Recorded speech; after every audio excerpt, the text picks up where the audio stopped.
tout à fait, c'est-à-dire toute cette histoire, c'est-à-dire de succession de femmes au trône de l'Empire russe à partir de 1725. Grâce à la biographie écrite par Lindsay Hughes et grâce à un travail spécial d'Isolde Thierry consacré à l'image de la princesse, nous connaissons sa biographie et son image dans les panégyriques contemporaines.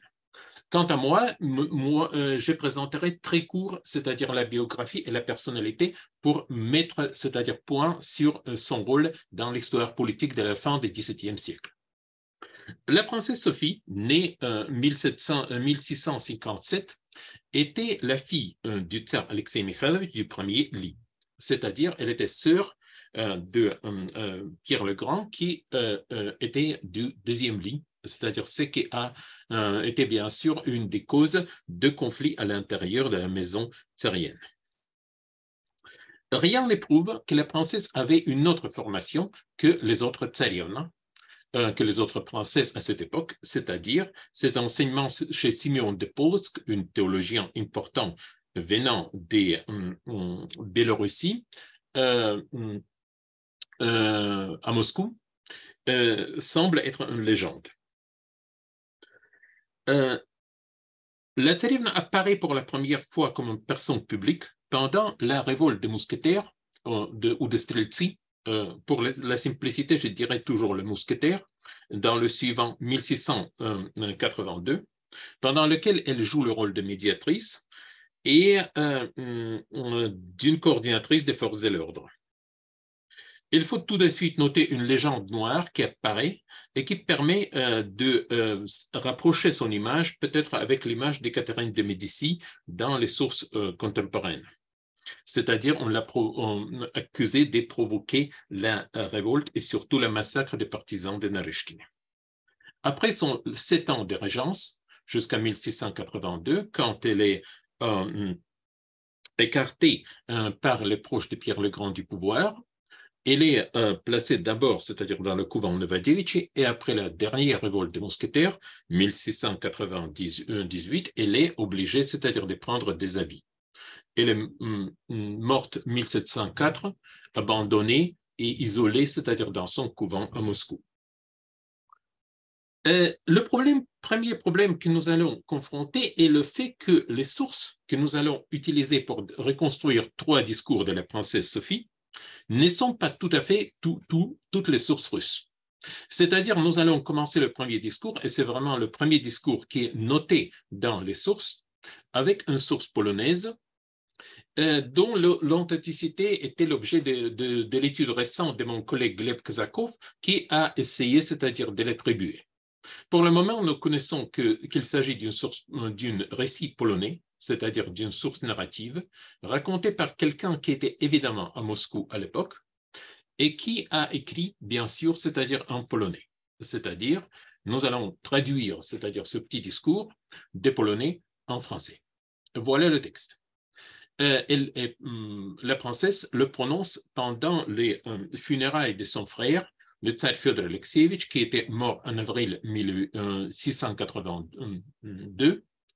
Et après la mort de Fyodor, ce n'était pas son frère Ivan, c'est-à-dire le frère du même mariage, c'est-à-dire du tsar, que la Sophia, mais c'est le Piotr qui est le plus petit, disons comme ça, de descendants masculins, c'est-à-dire d'Alexei Mikhailovitch, qui est le tsar.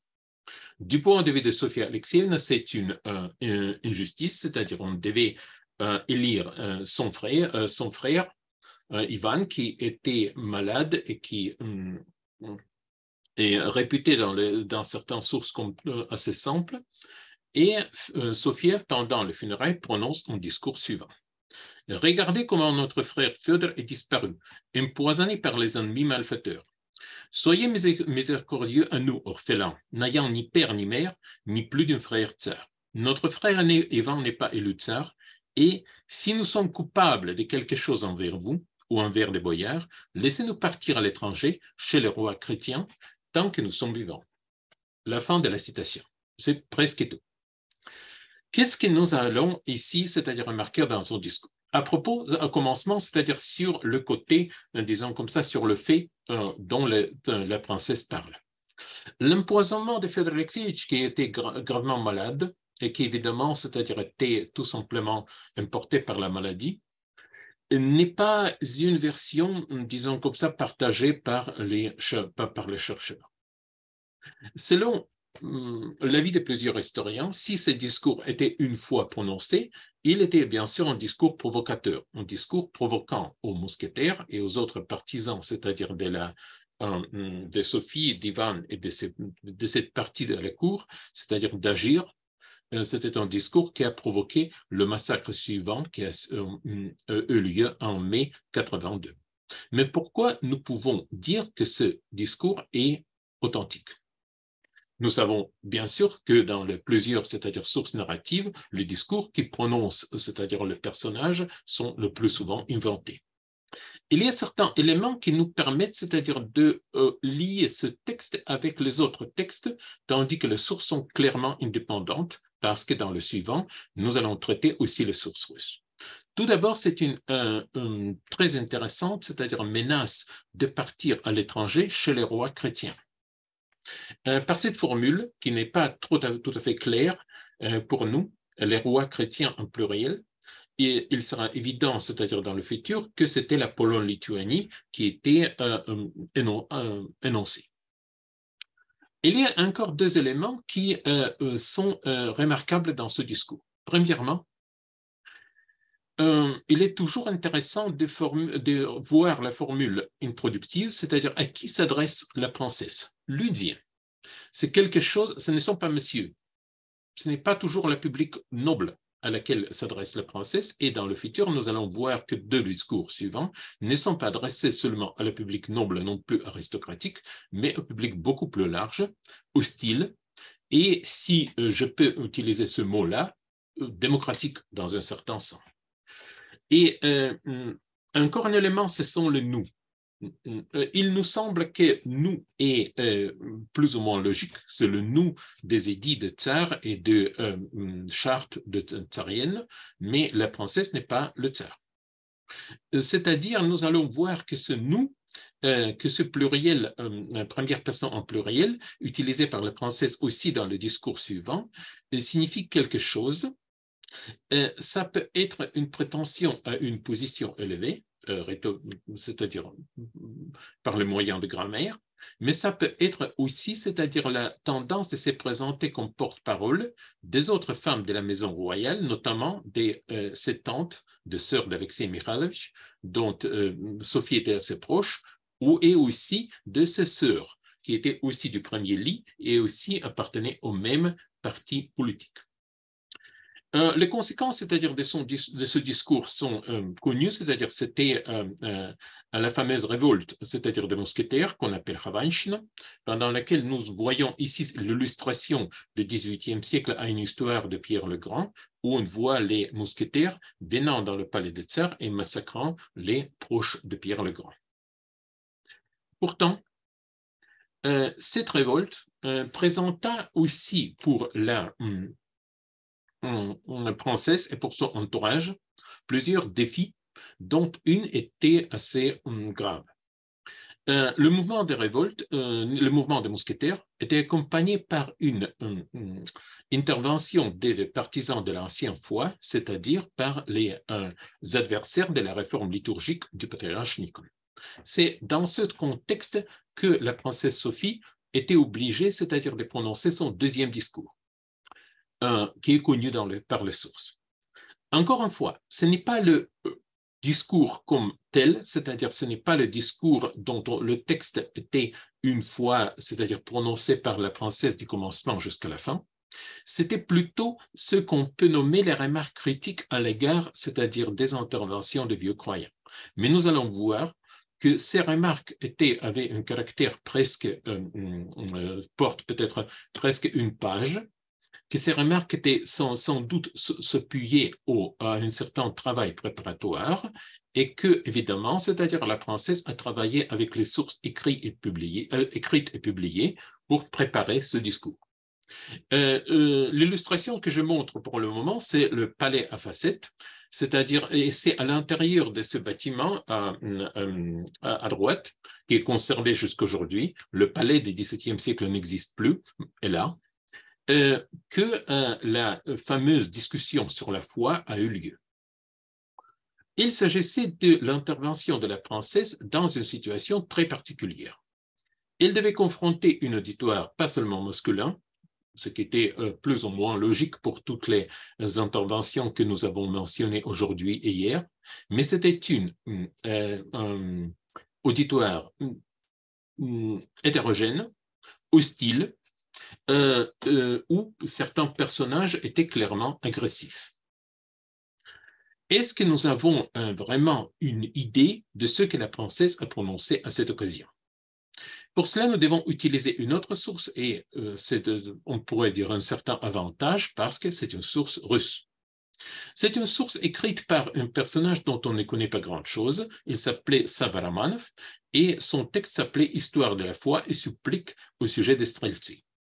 C'est-à-dire c'était une court récit de toute l'intervention de partisans de l'ancienne foi pendant la révolte de 82, avec un texte presque, on pourrait dire presque procès-verbal de toute la discussion qui a eu lieu dans le palais des facettes. Au palais à facettes.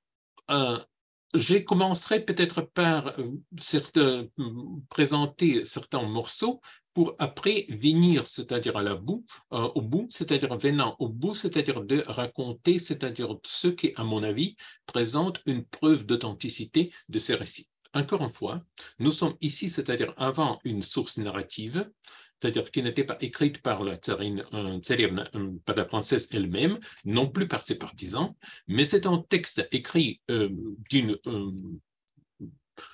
par une représentante, c'est-à-dire des vieux croyants. Ici, nous avons une image de... Je ne suis pas grand partisan, c'est-à-dire de montrer les images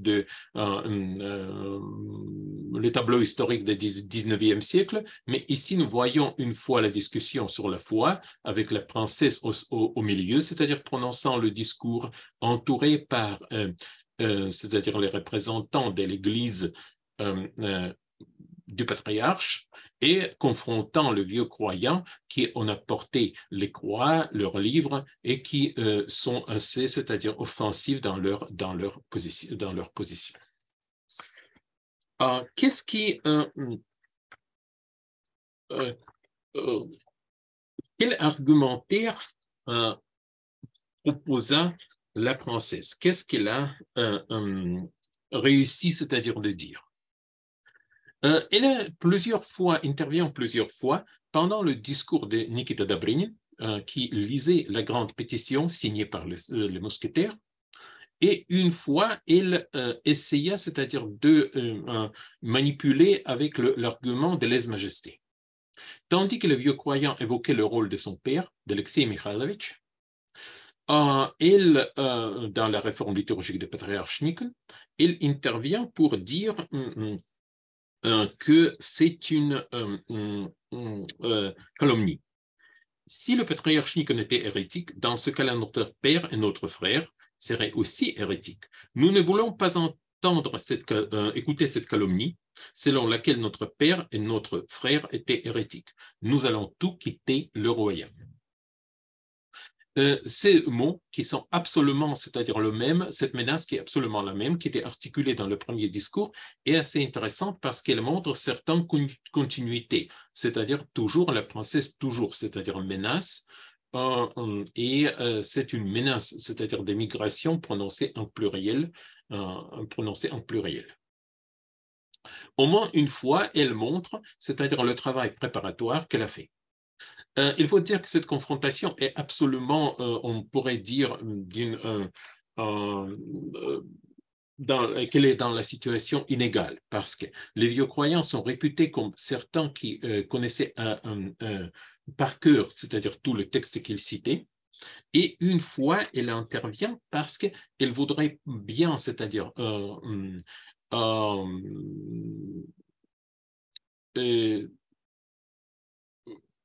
repoussé Nikita Dobrynin en le remplaçant par une autre, c'est-à-dire discutant, en affirmant qu'il n'est pas digne, c'est-à-dire de parler dans la présence des princesses, non plus dans la présence du patriarche. Il ne convient à toi non seulement de parler, mais non plus d'apparaître sous nos yeux. Est-ce que tu te souviens, Nikita, comment tu apportas pénitence à notre père et à 300 patriarches et à tout le son concile? Comment tu prêtas le grand serment? Et après, elle cite, « Si une fois, je présente une pétition sur la foi ou reviens à mes anciennes habitudes, que je serai maudit par la malédiction des saints pères et de cette concile œcuménique. » C'est la vraie citation, c'est-à-dire on connaît, c'est-à-dire que, disons comme ça, la biographie de son adversaire, c'est-à-dire de Nikita Dobrynin, est très contradictoire, qu'il a une fois présenté sa pénitence, qu'après il a retourné vers l'ancien foi, et c'est cette inconséquence qui marque la princesse en attaquant.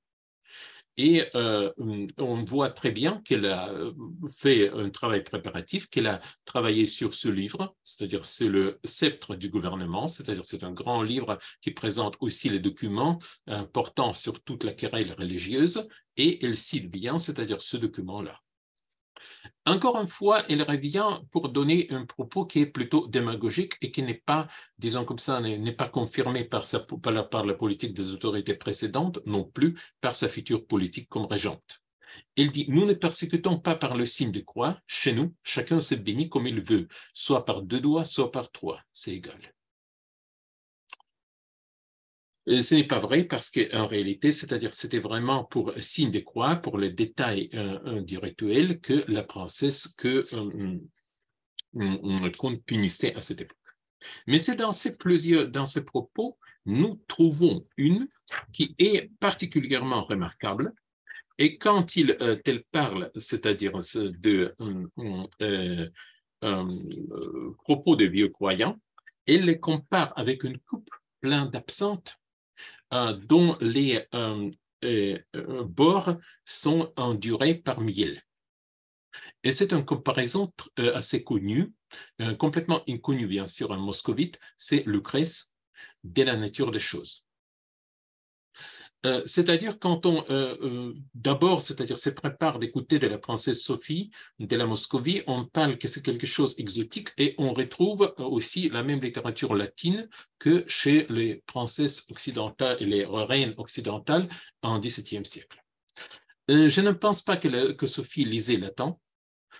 Il est possible qu'elle citait une citation d'une compilation slave, peut-être une traduction polonaise, mais ce qui est important, c'est que cette citation de Lucrèce est un élément qui prouve une authenticité absolue, c'est-à-dire de l'intervention de la princesse, parce que les vieux croyants étaient les ennemis déclarés de tout ce qui concerne, c'est-à-dire la littérature, l'héritage classique de la culture païenne, et Lucrèce n'était pas leur auteur, c'est-à-dire ce n'était pas plutôt, c'est-à-dire le fait de citer quelque chose de pareil. Le dernier est le 3e discours de Sophie, et on connaît très bien que c'est vraiment le dernier, c'est-à-dire c'est presque une des dernières apparitions avant le public, et ici nous avons une certaine chance parce que c'est un texte en anglais.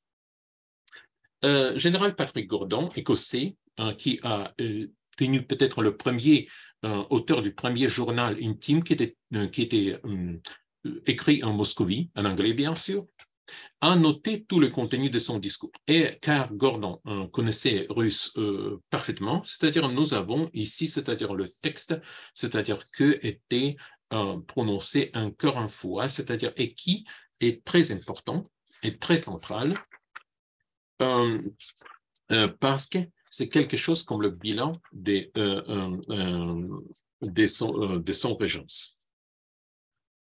Nous voyons que la scène est presque la même, c'est-à-dire elle descend au bas de l'escalier. Je peux encore une fois peut-être, bon, je ne vais pas revenir, c'est-à-dire pour ne pas perdre le temps, c'est toujours la même scène près du Palais des Facettes que j'ai présenté, je pense, au commencement.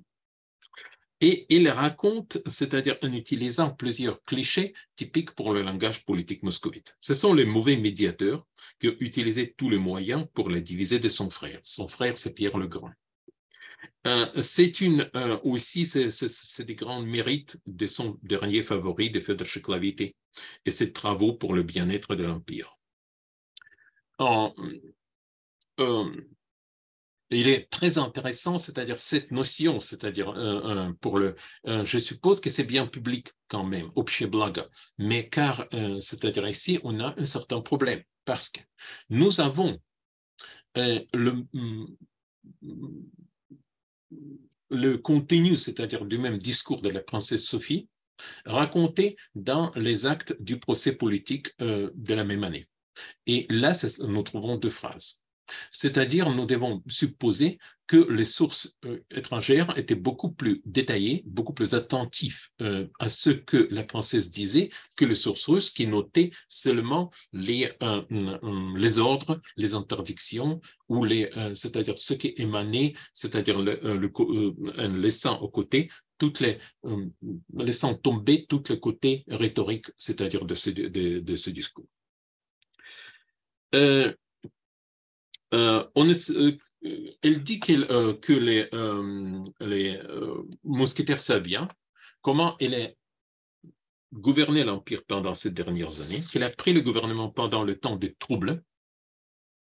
C'est aussi une notion moscovite pour la révolte de 82, qu'elle est aussi mention la paix perpétuelle avec le prince chrétien, et c'est aussi le même on ne comprend pas du tout, c'est-à-dire pourquoi la Pologne-Lituanie, qui était gouvernée par la seule personne, par Jan Sobieski à l'époque, est toujours mentionnée en pluriel, avec les princes chrétiennes. Mais c'est le même langage qu'on a retrouvé, c'est-à-dire dans le premier et dans le deuxième discours, et que il mérite, il évoque aussi sa récompense à l'égard des mousquetaires. Et aussi, c'est-à-dire elle les interdit de se rendre à monastère de Troïtsa, où est déjà son frère, et où il rassemble, c'est-à-dire ses troupes. On connaît que ce discours n'a pas vraiment, c'est-à-dire n'a pas eu la force nécessaire, et que les mousquetaires sont partis en Troïtsa, que les ordres envoyés par Pierre le Grand étaient plus ou moins exécutés, et que c'est-à-dire le développement des 89 a apporté, c'est-à-dire la prise des pouvoirs par Pierre le Grand, ou mieux dire par son entourage, et le renvoi de la princesse Sophie, c'est-à-dire dans le monastère. Quelles conséquences on peut ici, c'est-à-dire on peut tirer ici? Je pense que, c'est-à-dire nous sommes le plus souvent, c'est-à-dire les chercheurs ont tout simplement, c'est-à-dire énuméré, c'est-à-dire cité ce texte sans les comparer avec les uns avec les autres. Et ici, il faut vraiment, c'est-à-dire partager très clairement, c'est-à-dire le texte écrit émanant de la princesse, qui ne sont pas nombreux. C'est-à-dire, je pense que plutôt, c'est-à-dire sa représentation comme une écrivaine est une légende venant du XVIIIe siècle. S'il a écrit, il n'a pas écrit que des lettres privées. Par contre, c'est-à-dire tout ce qui concerne ces interventions, y compris celles qui ne sont pas bien fixées dans les sources, où on peut seulement, c'est-à-dire savoir l'événement, mais pas le texte et pas le contenu précis de ce qu'elle a présenté, mérite, c'est-à-dire d'être étudié dans l'ordre chronologique, comparé pour un petit peu, c'est-à-dire approcher, c'est-à-dire à ce discours qui est complètement inédit et qui présente des certains éléments, c'est-à-dire de transition entre la Moscovie et l'Empire russe du XVIIIe siècle. Merci beaucoup pour votre attention.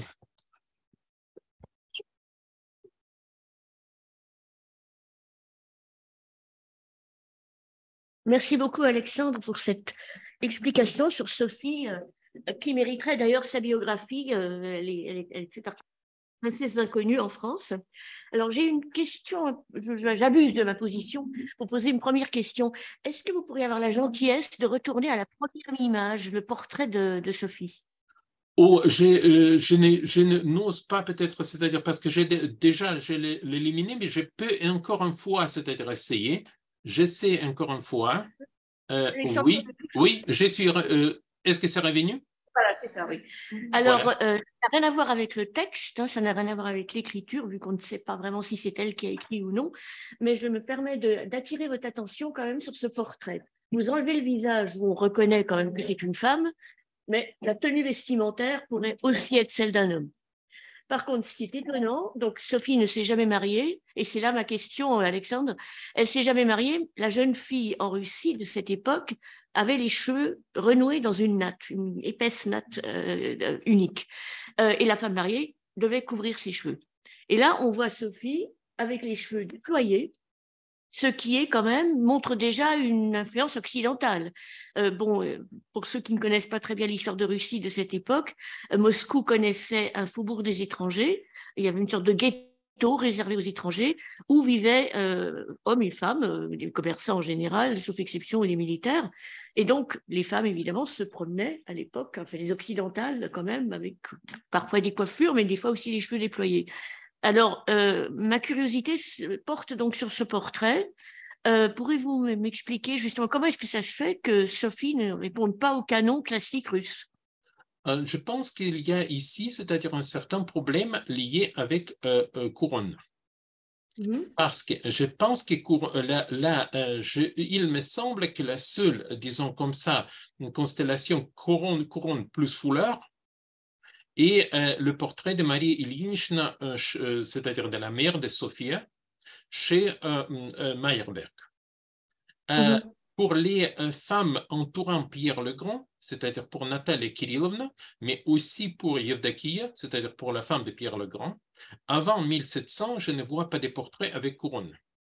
C'est-à-dire ils portent, c'est-à-dire ils sont comme dans la tenue vestimentaire que vous avez bien évoqué, c'est-à-dire avec on ne voit pas leurs cheveux. Tandis qu'ici, c'est-à-dire, je pense que là, disons comme ça, tout cela fait, premièrement, c'est un portrait fantastique, c'est-à-dire Sophie n'apporta jamais de sceptre non plus, c'est-à-dire des autres attributs. Deuxièmement, c'est-à-dire la grande question, c'est la couronne, parce que la couronne, on la voit dans la première moitié du 17e siècle. Par contre, j'ai un petit peu recherché aujourd'hui, c'est-à-dire parce que je ne l'ai pas jamais vue, et la question importante, où sont ces objets? Parce que les richesses des Kremlin n'ont pas jamais, c'est-à-dire après Pierre le Grand, il n'y avait pas de grands changements là-bas, c'est-à-dire ça n'était pas pillé plus. Et le problème est que la couronne est disparue peut-être comme un objet qu'on ne voulait pas garder. C'est-à-dire, je pense que c'est plutôt lié avec, c'est-à-dire avec la couronne. Par contre, si aussi, c'est-à-dire une question importante, c'est-à-dire sur l'auteur. Je suppose que c'est un petit peu l'influence, c'est-à-dire peut-être pas seulement occidentale, mais ukrainienne. C'est-à-dire, je ne suis pas sûr maintenant, c'est-à-dire que c'est Leonti Tarasevich qui était l'auteur. Mais aussi, c'est-à-dire, c'est la question importante se pose si le portrait est vraiment moscovite ou ukrainien. Je ne sais pas si j'ai répondu à la question, mais c'est-à-dire ce sont mes remarques parce que je pense qu'il y a ici une grande difficulté de combiner, c'est-à-dire le deux. C'est-à-dire Le 28 juin 1762, à 8 heures du matin, une voiture s'arrête devant la caserne d'un régiment dans les faubourgs de Saint-Pétersbourg. Il s'agit du régiment Izmaïlovski. Un officier des gardes en descend et entre dans les bâtiments du régiment. Une demi-heure après, au son d'un tambour qui sonne l'alerte, une femme sort à son tour de la berline. Elle est habillée d'une robe noire, ses cheveux sont à peine poudrés et elle est immédiatement entourée de soldats qui hurlent des acclamations. Au bout de quelques minutes, cette foule laisse la place à un prêtre orthodoxe qui brandit une croix. Puis les soldats, ainsi que les officiers des gardes de ce régiment, Izmaïlovski, après leur colonel, le comte Cyril Razumovski, jurent fidélité à Catherine II, qui vient d'être ainsi proclamée impératrice et autocrate de toutes les Russies. Ensuite, elle se rend dans d'autres casernes, celle des Semyonovs où les soldats se précipitent à sa rencontre et l'acclament. Puis à la caserne des Preobrajenski, où le même scénario se déroule. Elle se rend ensuite à la cathédrale de Kazan, à Saint-Pétersbourg, où les dignitaires de l'Église la proclament souveraine et son fils Paul, héritier du trône. Puis commence, au Palais d'Hiver, la cérémonie des prestations du serment demandée à d'autres régiments et d'autres soldats. L'archevêque de Novgorod, Dmitri Sechenov, circule parmi les troupes pour leur faire répéter le serment. Les soldats entourent le palais pour assurer la protection de l'impératrice. L'annonce du changement de souverain est communiquée immédiatement aux unités militaires du voisinage et à la base navale de Kronstadt, base essentielle d'un point de vue stratégique, puisqu'elle est située sur la côte de la Baltique. Il s'agit donc d'un coup d'État pour que Catherine, épouse de Pierre III, empereur depuis quelques mois, prenne le pouvoir et remplace ce dernier. Il s'agit également d'une prise de pouvoir opérée au détriment de son fils Paul, né en 1754. Alors, je donne la parole à Hélène et nous avons conçu, j'aurais dû le dire avant de commencer, notre communication sous forme de dialogue. Alors, ce sont à ces événements aux conséquences majeures que vient de présenter Marie-Karine et qui se déroulent sur 7 jours, donc entre le coup d'État et la mort de Pierre III, que les 5 textes que nous avons sélectionnés pour notre intervention commune se consacrent pour justifier les raisons, le processus de ces événements et en planter les acteurs et le contexte. Les 5 textes en question suivent la chronologie de cette semaine cruciale après le 28 juin 1762, donc jour du coup d'État lui-même. Alors, 3 de ces textes, les 3 premiers que je vais vous présenter ensuite, sont des entreprises de justification de ces événements et un argumentaire de légitimation de celle qui vient de monter sur le trône. L'un de ces textes est la version officielle de la mort de Pierre III, et le dernier est une exhortation à obéir à la nouvelle souveraine, ainsi qu'une menace pour ceux qui ne s'y plieraient pas. Tous ces textes ne sont pas de taille, de contenu ou de destinataire équivalents. En revanche, ils ont pour point commun d'être tous des manifestes, c'est-à-dire des déclarations écrites et publiques qui peuvent être affichées dans l'espace public ou être lues. Le premier donc, de ceux que nous présentons aujourd'hui a été rédigé avant les événements eux-mêmes. C'est ça qui est intéressant. C'est lorsque Catherine et les conjurés préparaient le coup d'État, ce qui témoigne en fait d'un imaginaire performatif de la parole souveraine, c'est-à-dire que l'existence même du texte semble provoquer l'événement, en tout cas le rend de fait inéluctable, et c'est comme si l'existence du texte faisait effectivement de Catherine une souveraine. Donc ce texte 1, le premier que je vais commenter, donc en date du 28 juin 1762, en tout cas c'est à ce moment-là qu'il a été publié, et donc le manifeste par lequel Catherine annonce et justifie son coup d'État. Donc coup d'État préparé par Cyril Razumovsky, et le texte également, qui est l'un des conspirateurs et soutien de Catherine II, et il est imprimé le jour même de l'événement. C'est un texte court. Nous disposons pour ce texte de 2 traductions différentes, donc de 2 traductions françaises différentes, voilà, dont une, alors celle sur laquelle nous nous sommes appuyés, mais aussi une autre qui a été publiée dans le Mercure de France, et nous remercions Claire de nous l'avoir signalée. Il n'y a pas de différence majeure entre ces 2 traductions, et on y trouve notamment énoncées les raisons qui justifient le coup d'État. Donc 1, le zèle de Catherine pour la vraie religion, la religion orthodoxe. 2, l'amour pour notre patrie russe. Et 3, le désir ardent de tous nos fidèles sujets de nous voir sur le trône et d'être délivrés par nous des dangers actuels.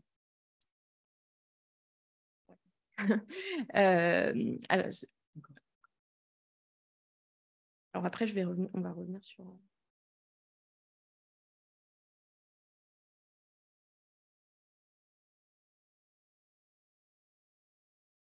Ça, je le commente après. Hein,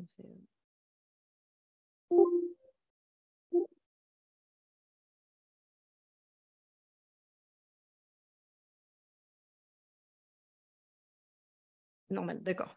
Pardon. Donc, le deuxième texte que nous avons, donc, il date du 6 juillet 1762. C'est un second manifeste qui, dès le début du discours, renvoie au premier manifeste du 28 juin, donc celui dont je viens de parler, et qui le résume. Nous avons exposé les raisons qui nous ont déterminés à monter sur le trône impérial de toutes les Russies, avant de repréciser les raisons en question que je vous ai citées tout à l'heure.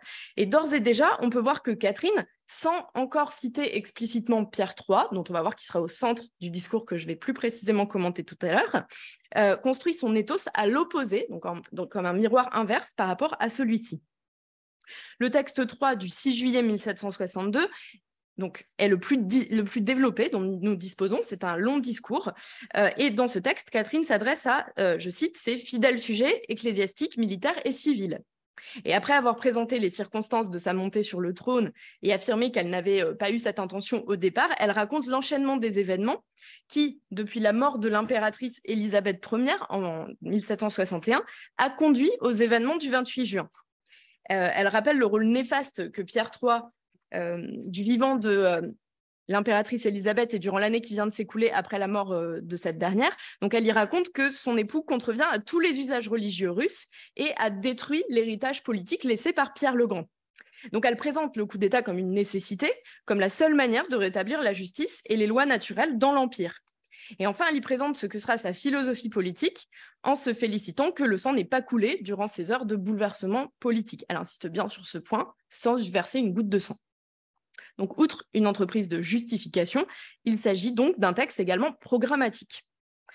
Le quatrième texte, donc du 4 juillet 1762, constitue ensuite une nouvelle entreprise de justification de sa conduite depuis le 28 juin, où Catherine insiste cette fois-ci sur son ethos maternel, tout en dénonçant ceux qui s'opposent à elle ou qui la menacent. On verra que cet ethos maternel, c'est par rapport à son peuple, mais aussi à son fils Paul, son fils qui soupçonnait d'être bâtard. Le texte 5 donc du 7 juillet 1762 annonce enfin la maladie puis la mort de Pierre III, qui meurt, alors il y a plusieurs versions, mais elle explique qu'il meurt de colique. Voilà. Alors d'autres sources permettent de reconstituer les événements ici évoqués et justifiés, qui sont des textes de la main de l'impératrice elle-même. Donc il s'agit de 2 récits très achevés et développés. L'un qui est très détaillé dans le récit des événements, qui est écrit à chaud, et qui est adressé sous forme de lettre à son ancien amant Stanislas Poniatowski. Et l'autre, qui se veut plus objectif, qui est écrit à la 3e personne et qui fait partie des bribes éparses qui ont fini par constituer les mémoires de Catherine. La correspondance diplomatique recèle également une description des événements dont on retrouve ensuite la trace, parfois terme à terme, dans les gazettes et les journaux. Et enfin, certains ouvrages historiques et ou polémiques, parfois polémiques, reprennent le récit de ces événements. Par exemple, le texte du diplomate français Rullière, qui avait assisté au coup d'État de 1762 et qui avait, à cette occasion, rédigé une véritable charge contre l'impératrice. Donc, texte intitulé « Histoire ou anecdote sur la révolution de Russie de 1762 », publié à Paris en 1797. Et Catherine fit tout pour faire détruire ce manuscrit. Et finalement, Rullière a accepté de ne le publier qu'après la mort de Catherine, sur l'insistance de Diderot. Mais, comme souvent dans ces cas-là, des fragments ont circulé et ont été lus dans les salons avant cette publication. Donc, nous allons vous convier à une lecture croisée de ce corpus de 5 manifestes, en insistant surtout donc, sur le plus long, en nous arrêtant sur le contexte de la rédaction de ces documents, et sur la nature ou leur usage. Et puis, donc, on mettra la lumière plutôt sur le 3e, pour en souligner les spécificités rhétoriques, et en particulier par rapport à la légitimation du pouvoir de Catherine II, avant de proposer une réflexion plus générale sur la place de ces manifestes dans la Russie du XVIIIe siècle. Alors, je vais commencer par poser une première question à Marie-Karine. Donc, est-ce que tu peux nous expliquer dans quel contexte historique et politique ces textes ont été écrits? Tout à fait. Heureux hasard. Rhétorique. Alors, beaucoup des informations qui sont véhiculées dans ces différents documents permettent de répondre à la question que tu te poses et que nous nous posons tous. Mais évidemment, étant donné l'introduction que nous venons de faire aux événements, ces informations sont présentées de manière à légitimer le coup d'État. Et dans les 20 minutes qui nous restent, il est impossible de mettre en perspective tous les événements ici racontés, mais j'en choisirai quelques-uns pour signaler le décalage entre le récit donné dans les manifestes et ceux que le croisement d'autres sources nous apporte. Mais bon, pour reconstituer le contexte, il faut revenir en arrière et au moins à la mort d'Élisabeth Ier en 1761, longuement évoquée dans le texte numéro 3. Alors, Élisabeth Ier est la fille de Pierre le Grand. Elle est montée sur le trône elle-même en 1741 à l'occasion d'un coup d'État Pour détrôner, alors on peut peut-être partir en arrière pour montrer l'arbre généalogique, Ivan Antonovitch, qui avait été déclaré héritier au trône en 1740 et qui est écarté et enfermé le reste de sa vie et finalement assassiné. Et l'impératrice est officiellement, en tout cas, restée célibataire et sans héritier.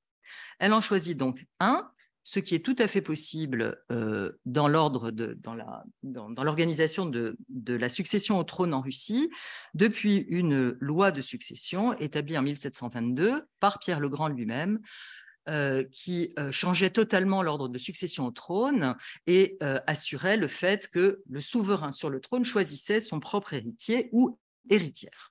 Elle choisit donc Pierre, duc de Holstein-Gottorp, à qui on choisit évidemment une épouse, une jeune princesse, Sophie d'Anhalt-Zerbst, une princesse allemande qui arrive à Moscou en 1744, se convertit à l'orthodoxie, prend comme nouveau prénom Catherine et épouse donc le futur héritier au trône, Pierre.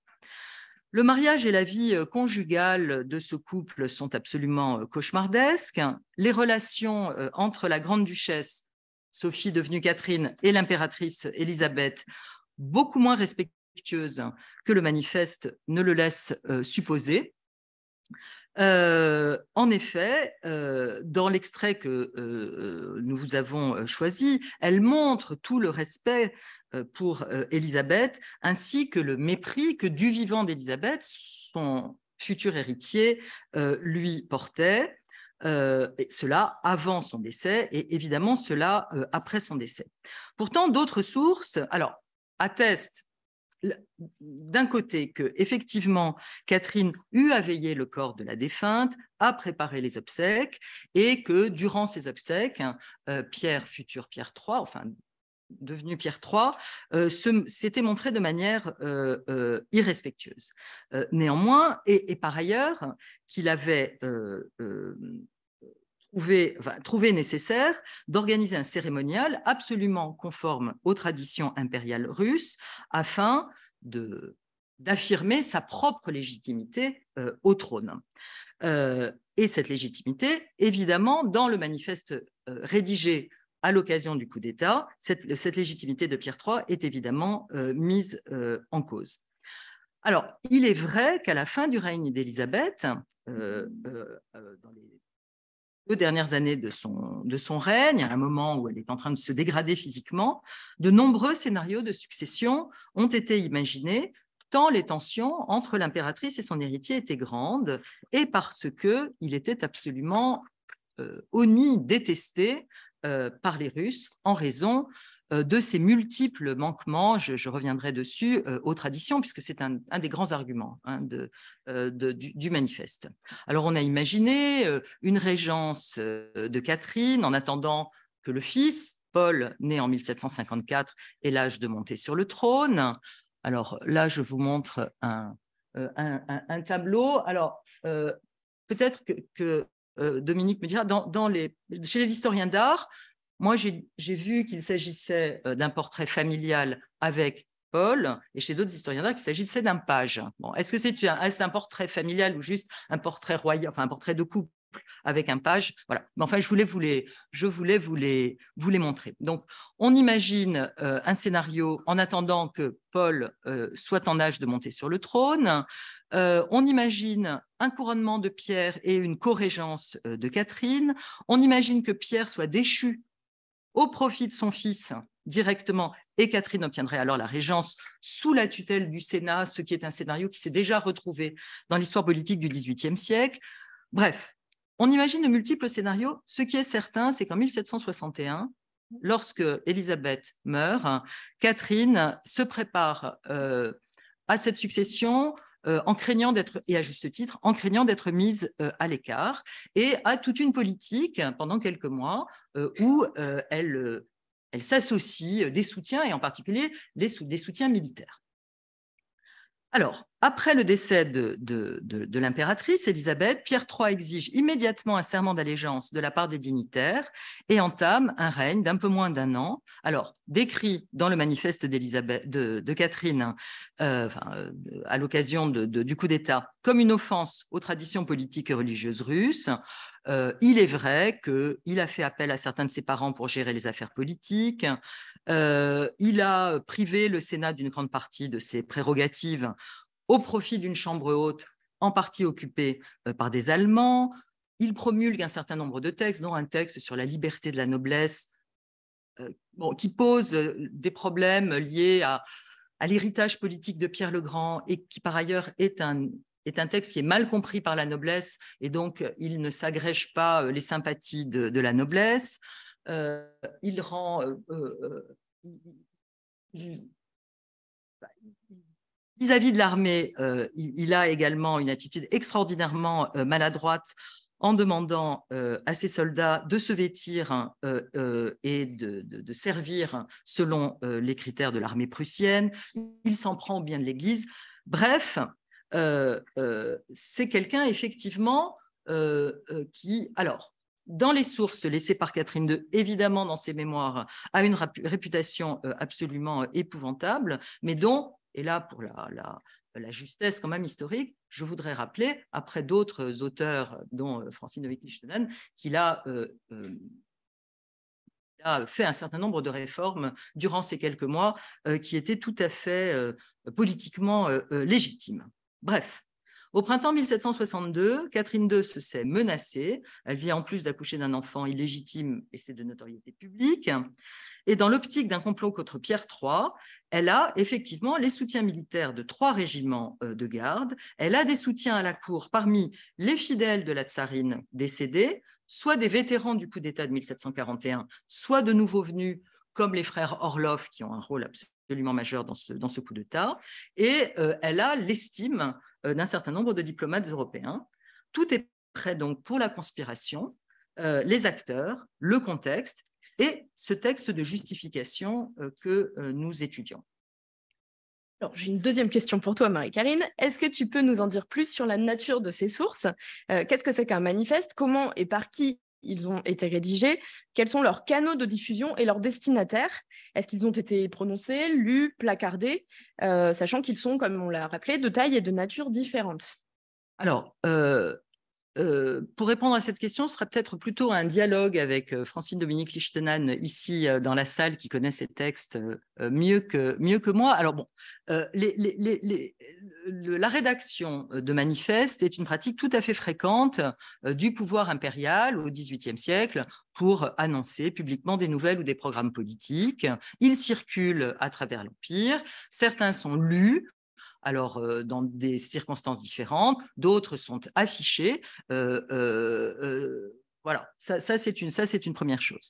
On trouve également des manifestes dans des circonstances autres. Par exemple, pendant la très grande révolte paysanne de Pougatchov, il a lui-même publié un certain nombre de manifestes dans les régions que la révolte dominait et qui circulaient ainsi.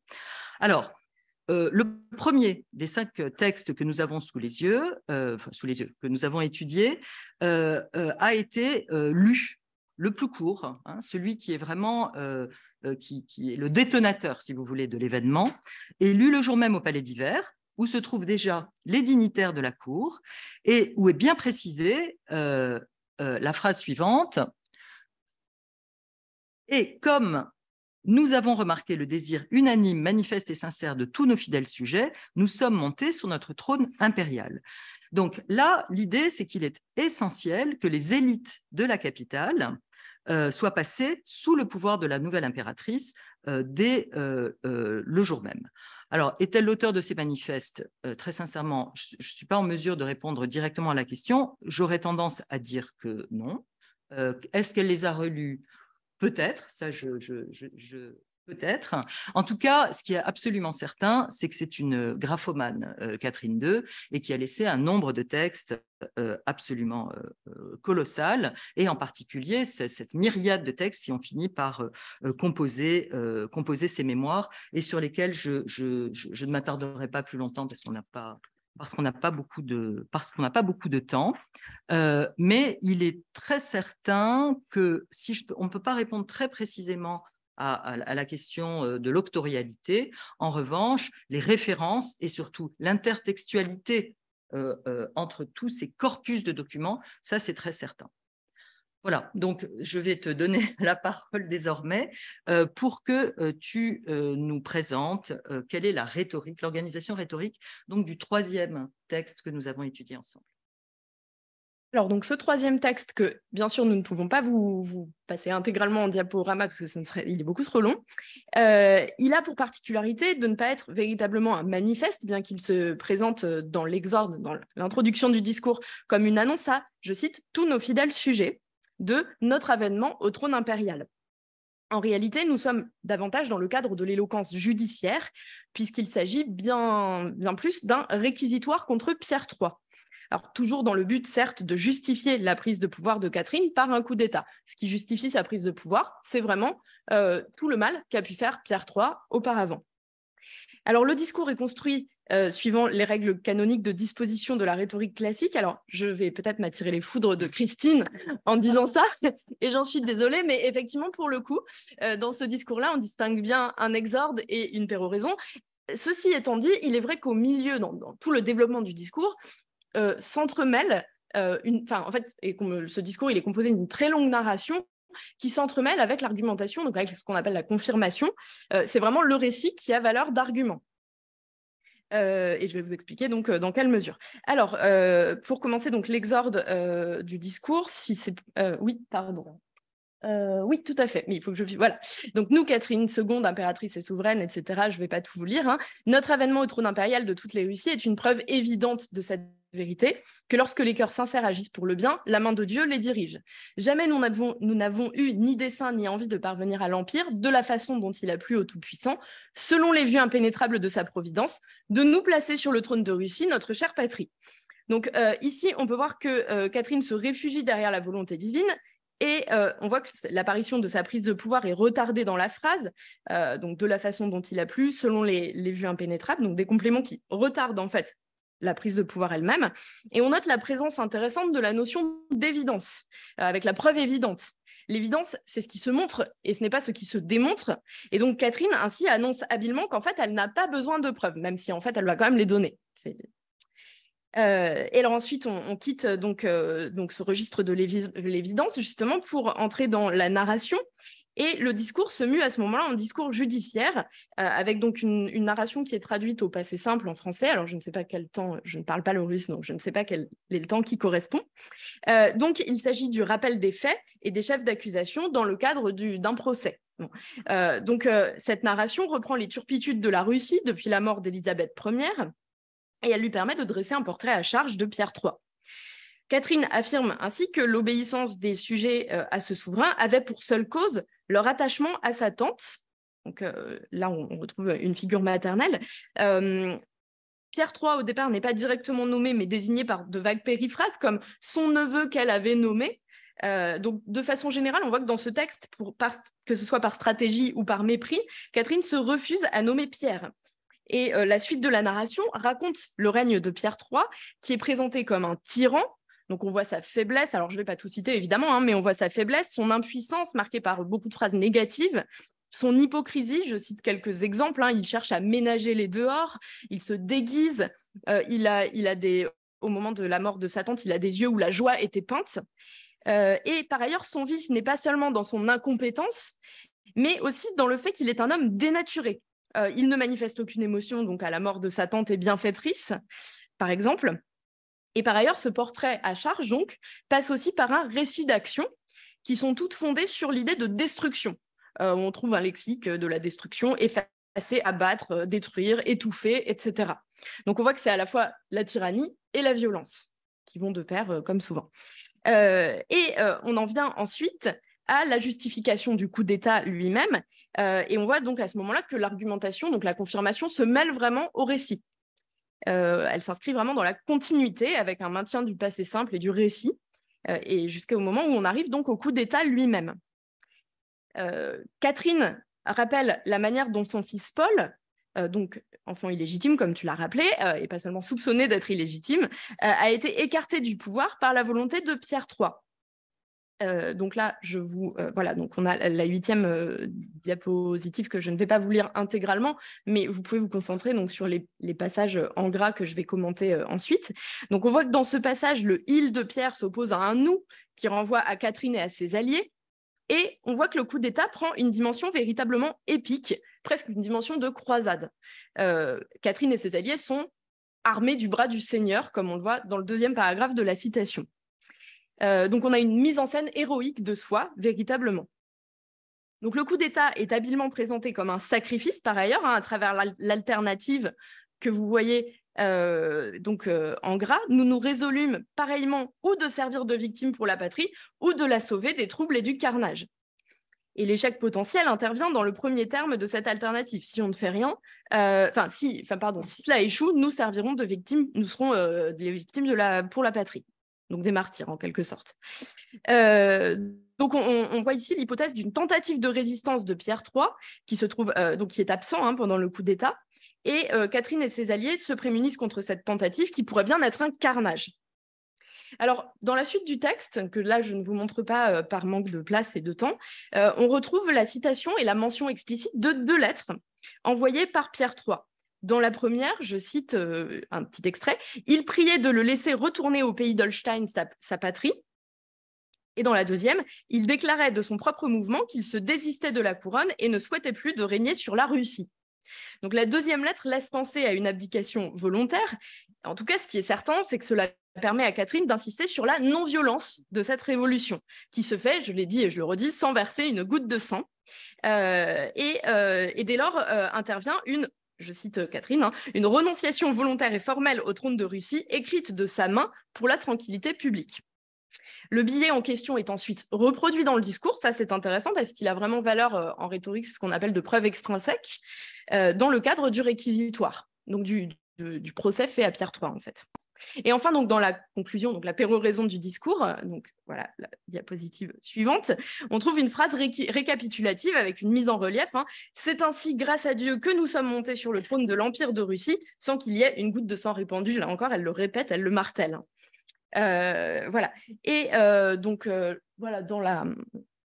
voilà, là, c'est la fin c'est la suite de la péroraison du discours.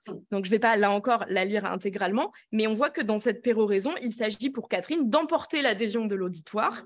On revient sur l'idée qu'elle tient son pouvoir de Dieu et du peuple. Et elle annonce, alors ça c'est intéressant, elle annonce un programme. Donc là, on retrouve la dimension vraiment délibérative politique du discours. Il s'agit donc de maintenir la religion orthodoxe, contrairement à ce qu'elle prétend, en tout cas, qu'avait fait Pierre III. Elle insiste sur le soutien et la défense de la patrie et sur la justice. Et suivent à la fin du discours des promesses qui sonnent un peu comme des promesses, alors si ce n'est électorales du coup, mais des promesses sur sa politique à venir. Donc avec ce texte, on se trouve vraiment à mi-chemin entre éloquence délibérative, en l'occurrence celle du manifeste qui annonce une action ou un programme politique, et qui concerne, donc d'après la définition des genres de l'éloquence antique, l'utile et le nuisible pour la cité, et l'éloquence judiciaire dans le cadre d'un réquisitoire, qui concerne plutôt les catégories du juste et de l'injuste. Et là, on peut même parler d'une dimension vraiment de philippique. Elle s'attaque vraiment à Pierre III. Et voilà, cela n'a rien de particulièrement étonnant, puisque en période de crise politique, comme ici, on est dans le cadre d'une révolution de palais, d'un coup d'État, il est nécessaire, et ça, je l'ai bien vu, je fais un saut vers ma période, mais je l'ai bien vu avec la Révolution française, c'est-à-dire qu'il s'agit toujours de se définir et de se légitimer, mais cela revient symétriquement à délégitimer le camp d'en face. C'est d'ailleurs ce que certains, dans le cadre de la période révolutionnaire, certains ont pu appeler le genre accusatif. Voilà, voilà donc pour cette partie-là. Merci beaucoup. Et donc, pour terminer sur l'analyse de ces discours, quelles sont les stratégies rhétoriques qu'elle utilise pour se légitimer et délégitimer Pierre III? Et puis, on arrêtera peut-être… Oui, ouais. Alors, de fait, je vais pas, là encore, je vais aller rapidement, juste vous citer quelques petites choses. Donc, à travers le réquisitoire, on peut voir que Catherine construit son propre ethos de souveraine en miroir inversé par rapport à celui de Pierre III. En fait, elle se présente comme celle qui sera tout ce que Pierre III n'est pas.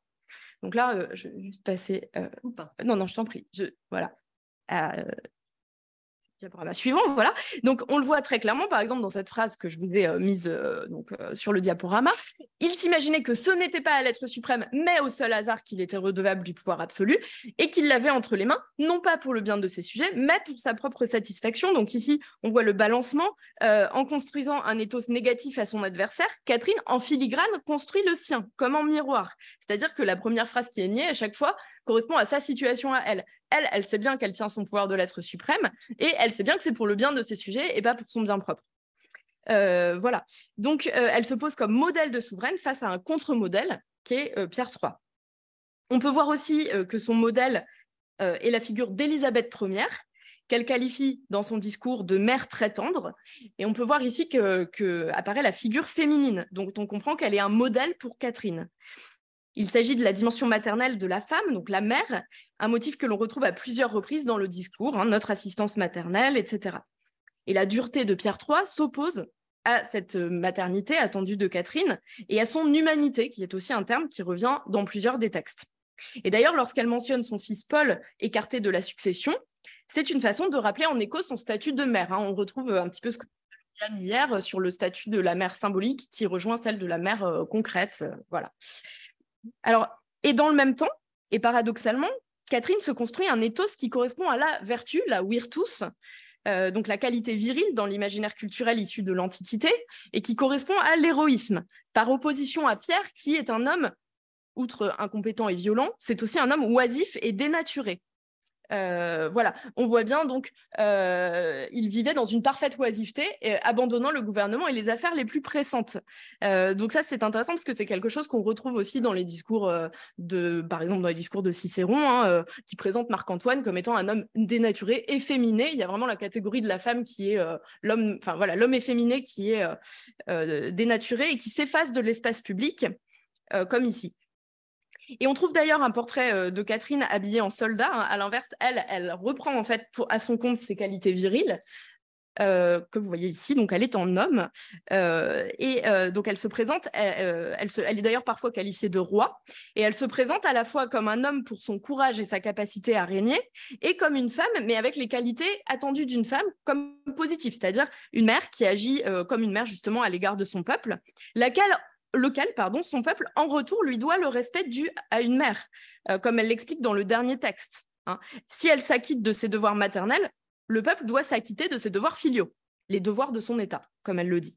Donc, on comprend que le dernier discours, celui parmi la liste que je vous ai présentée tout à l'heure, a pour objectif, en fait, un avertissement qui va de pair avec l'idée de soins maternels. Catherine, elle rabroue et elle menace à la manière d'une mère qui éduque, en fait, un peuple qui a été laissé à l'abandon par Pierre. Et dans le dernier paragraphe, il est d'ailleurs question à nouveau de l'amour maternel et de conseils dispensés aux fidèles sujets. Et enfin, donc je vais aller très vite là-dessus, mais un autre modèle évoqué par-delà Élisabeth Ier et par opposition à Pierre III, c'est bien sûr celui de Pierre le Grand, qui est donc, je cite, le plus grand des monarques, le père de la patrie, notre cher aïeul Pierre le Grand d'immortelle mémoire. Et en fait, on trouve une filiation directe, paradoxale, parce que ce n'est pas une filiation biologique, mais entre Pierre le Grand, Élisabeth Ier et Catherine II, alors même c'est une princesse allemande au départ. Et donc, c'est une filiation symbolique, comme je l'ai expliqué, là où, contrairement à Élisabeth, qui, elle, revendiquait sa filiation biologique dans ses propres manifestes. Alors, on n'a pas le temps d'en parler, mais peut-être on verra au moment de la publication que les manifestes de Catherine sont vraiment construits en miroir par rapport à ceux d'Élisabeth, avec deux situations assez proches finalement. Voilà, donc, bien que n'étant pas la descendante de Pierre le Grand, elle se montre sa digne héritière, là où, en quelque sorte, Pierre III avait trahi Pierre le Grand. Donc, elle parvient à retourner la situation. Elle est la souveraine légitime et c'est Pierre III, l'usurpateur. Donc, elle ne fait que rendre le trône plutôt que de le prendre, en fait.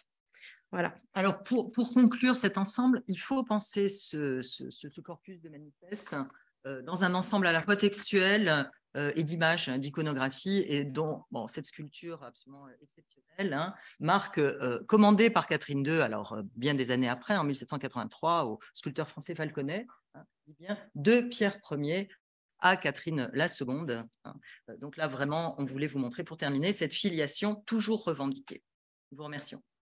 Alors, en effet, Élisabeth de Bourbon n'est pas connue pour avoir prononcé le grand discours. De fait, nous n'en avons trouvé aucun, même durant ces courtes périodes de régence. Il faut néanmoins préciser qu'il ne s'agit pas là Il ne s'agit pas là d'un phénomène qui est dicté par le genre à cette époque. Philippe IV d'Espagne, son mari, ou bien ses beaux-frères, les enfants de Castille, ne sont pas non plus les auteurs de discours publics connus. Les traités de bon gouvernement conseillent les acteurs politiques du temps à cultiver le silence et la distance, lesquels sont associés à la vertu cardinale de prudence. Mais si mari et femme sont égaux dans la retenue qui caractérise la prise de parole, cette égalité ne s'applique pas à la teneur des propos. Conseillé par ses ministres, le roi souverain choisit de dire ce qu'il veut. Le plus souvent, ce n'est pas le cas de la reine consort, dont la parole est pilotée par le roi et ses mêmes ministres. Guillaume Bautru, qui envoyé français, nous en fournit un exemple au début de l'année 1629. Le contexte international est alors tendu. Les deux monarchies voisines combattent pour le contrôle de la ville italienne de Casale. L'accueil réservé aux diplomates français à Madrid est des plus glaciales. À commencer par celui de la reine d'Espagne, Élisabeth de Bourbon, pourtant sœur du roi de France.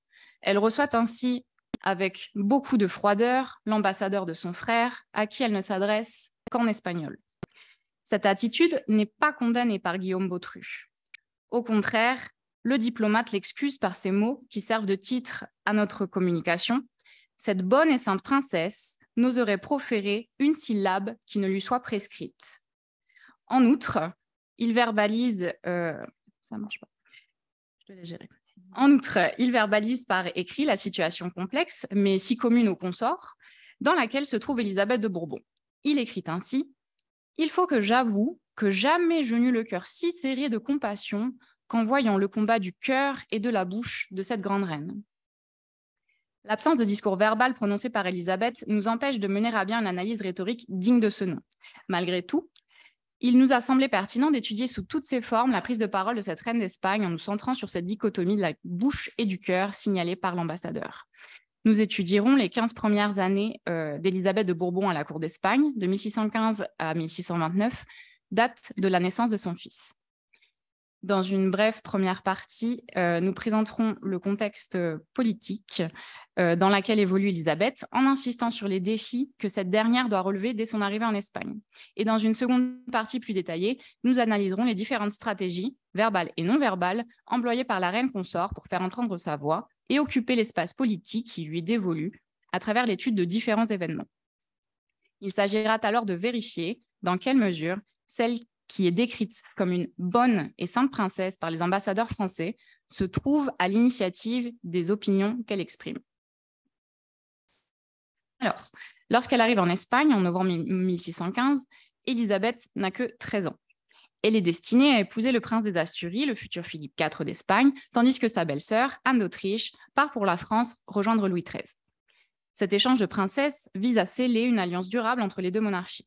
Comme Élisabeth de Valois avant elle, Élisabeth de Bourbon a pour fonction d'être une princesse de la paix. Elle est d'ailleurs parfois surnommée Segunda Isabel de la Paz. L'adolescente est très bien accueillie par le roi d'Espagne, son beau-père, qui la traite comme si elle était sa propre fille. Elle intègre une cour infantile composée de son futur mari, Philippe, et des frères et sœurs de ce dernier. La bienveillance royale, ainsi que la proximité en âge qui unit Élisabeth aux enfants de Philippe III, ne peuvent manquer de faciliter son adaptation. Malgré tout, celle-ci reste difficile. À l'obstacle indicible que représente l'obligation de quitter pays et famille pour un futur étranger, s'ajoutent les barrières de la communication et des coutumes. La princesse des Asturies doit apprendre rapidement à parler l'espagnol et à appliquer l'étiquette très rigide des Habsbourg. La clôture, à laquelle sont soumis les enfants royaux, filles comme garçons, lorsqu'ils résident à Madrid, constitue l'un des principaux défis qu'Élisabeth doit relever.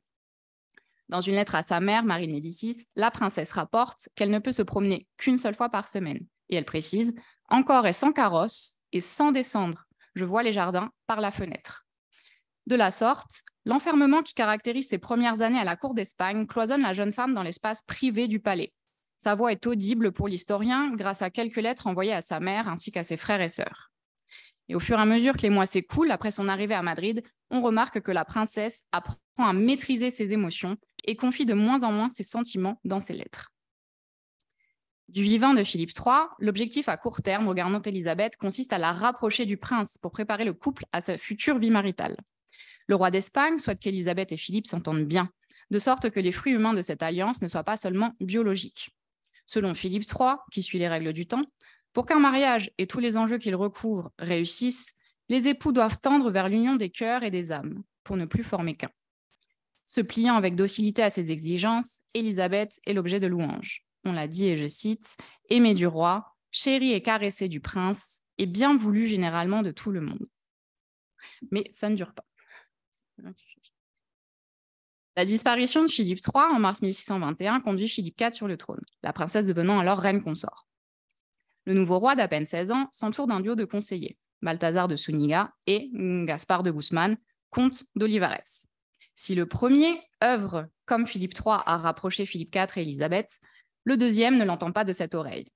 En effet, le comte d'Olivares voit en la reine d'Espagne une rivale très sérieuse. Afin de conserver son influence croissante auprès du roi, il tente de maintenir ce dernier le plus éloigné possible de la reine. L'ambassadeur français du Fargy rapporte ainsi que depuis l'arrivée de Philippe IV sur le trône, Olivares, je cite, « l'a empêché de coucher avec la reine sa femme ou même de l'entretenir un moment en particulier sous prétexte de la difficulté des logements.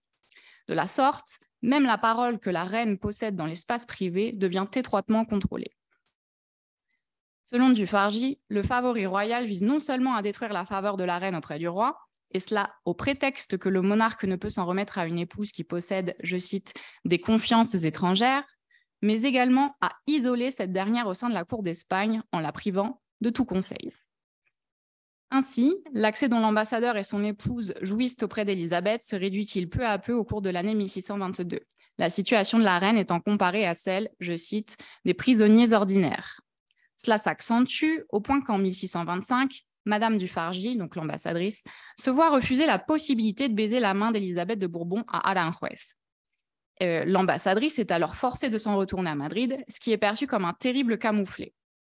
Convaincu, et je cite l'ambassadeur, qu'il a fallu faire très grande volonté pour faire autoriser tout ceci à la reine d'Espagne, Monsieur du Fargy dénonce la grande captivité dans laquelle elle est tenue et la violence avec laquelle elle est traitée. Et souvenez-vous bien du point de vue de l'ambassadeur qui dépeint la reine d'Espagne en victime innocente du traitement réservé aux Français, parce que Élodie reviendra dessus un petit peu plus tard. Le portrait que l'ambassadeur français dresse d'Olivares est celui d'un homme fort déplaisant. Dans sa correspondance, du Fargy méprise le favori royal qui suscite, selon lui, je cite, « le mécontentement universel de la cour », tandis qu'il vante les mérites de la reine qu'il dit se conduire, et je cite également, « de telle sorte avec le roi d'Espagne qu'au dehors et au-dedans du palais, elle en est louée et estimée infiniment. » Malgré tout, le diplomate sait où se trouvent les intérêts de la France, et sa compassion pour la souveraine n'interdit pas qu'il se tienne éloigné d'elle. Parce qu'en effet, il s'agit avant tout de ne pas gêner le traitement des affaires politiques, et lesquelles passent de plus en plus par Gaspard de Guzmán. De fait, l'influence du favori royal grandit encore en septembre 1622 avec la mort de Balthazar de Zúñiga. Jusqu'alors, cet homme d'expérience, je parle de Zúñiga, qui avait été le favori de Philippe III et le précepteur du prince, s'occupait des affaires politiques en maintenant son neveu écarté. Et cette mort permet au comte d'Olivares de rejoindre enfin le Conseil d'État. Pour Élisabeth de Bourbon, ce décès représente la perte d'un puissant allié, lequel était favorable à son épanouissement dans son rôle de reine consort. De fait, en mai 1622, la jeune reine occupe l'espace public en organisant une fête pour célébrer l'anniversaire de son mari. Sous le règne de Philippe III, Élisabeth, alors princesse, avait déjà tenu le rôle principal dans un ballet qu'elle avait elle-même organisé. Cependant, cet événement s'était déroulé dans l'intimité du palais et n'avait pas fait l'objet d'une attention panégyriste. Organisée alors qu'Élisabeth est reine consort et non plus princesse, la fête de 1622 prend une toute autre ampleur. Elle est somptueuse et coûte une somme faramineuse. Elle est également l'objet de productions épidictiques qui relaient dans le royaume et inscrivent dans le temps l'image positive d'Élisabeth en reine consort capable de mettre les arts au service de la gloire du monarque, et chose qui sert la sienne forcément par extension. Ces textes saluent la capacité d'initiative de la souveraine. Quant aux témoignages contemporains, on lit par exemple chez l'ambassadeur florentin que le succès de cette fête est tel que les courtisans ne se lassent pas d'encenser Élisabeth. Après une telle réussite, on aurait logiquement pu s'attendre à lire dans les feuilles volantes de l'époque la description élogieuse de nouvelles fêtes organisées par la reine, a fortiori quand on sait que les premières années du règne de Philippe IV sont connues pour leur faste. Il n'en est rien cependant. La fête de 1622 est unique en son genre. À partir de février 1623, c'est-à-dire 4 mois après la mort de Balthazar de Zúñiga, un nouveau type de spectacle de cour fait ou refait son apparition. Il s'agit de fêtes chevaleresques, lesquelles mettent en scène non plus la reine, mais le roi, son frère et Olivares. Les jeunes princes, ainsi que le favori royal, font la démonstration de leur potentiel guerrier et de leur habileté de cavalier, laquelle renvoie métaphoriquement au bon gouvernement. Des tournois de ce genre sont très souvent convoqués au cours de la décennie 1620 et sont invariablement rapportés par les feuilles volantes de l'époque. Et lors de ces événements, Élisabeth contemple passivement le spectacle donné par son mari depuis un balcon. Chassée du domaine des arts, Élisabeth de Bourbon ne peut plus rayonner publiquement par ce moyen. Au début de la décennie 1620, c'est bien le comte d'Olivares qui gagne la guerre de l'influence initiée avec la mort de Philippe III. Il faut ajouter que ces fréquentes grossesses justifient son évincement de la scène festive. Ainsi, lorsque ses dames ou sa belle-sœur organisent un ballet, elle ne peut y participer et le revendiquer comme sien du fait des risques encourus pour son enfant à naître. Ces grossesses l'empêchent également de suivre le roi dans ses échappées synégétiques et la tiennent bien souvent enfermée au palais. Les douleurs qui la tenaillent, gênant même parfois la régularité de sa correspondance avec les membres de sa famille. Sa fertilité n'est pas mise en cause puisqu'elle est enceinte 7 fois entre 1621 et 1629, soit 7 fois en 8 ans. Néanmoins, elle fait 2 fausses couches et les 4 filles auxquelles elle donne naissance meurent au bout de quelques heures, quelques jours ou quelques mois. Et la fragilité de sa descendance nuit forcément à la consolidation de son influence à la cour d'Espagne et laissant la voie libre aux favoris de Philippe IV pour dominer. Donc, je ferme à présent ce panorama chronologique qui avait pour objet de contextualiser la position d'Élisabeth de Bourbon à la cour d'Espagne entre les règnes de Philippe III et Philippe IV, ainsi que de présenter les principaux obstacles auxquels elle s'est heurtée. Et je laisse à présent la parole à Élodie, qui va vous présenter le processus suivi par la reine Élisabeth pour se doter d'une voix propre. De fait, elle s'y essaie bien peu de temps après son arrivée en Espagne, lorsque son personnel domestique est menacé de renvoi. Merci Marion. Du coup, dans cette seconde partie, il nous a paru intéressant d'analyser un type de source qui, s'il ne nous permet pas d'entendre la voix parlée d'Élisabeth, nous donne tout de même un accès à sa parole écrite. Donc, il s'agit de sa correspondance qu'on a ici limitée aux lettres qu'elle échange avec sa mère, Marie Médicis, son frère Louis XIII et le premier ministre de ce dernier, Richelieu. La correspondance d'Élisabeth, mise en parallèle avec les récits des ambassadeurs français, nous permet de mieux comprendre les stratégies argumentaires qu'elle a pu utiliser sur la scène diplomatique, ainsi que les divers procédés qu'elle a mis en place pour contourner le contrôle de sa parole et de son image dont vient de parler Marion.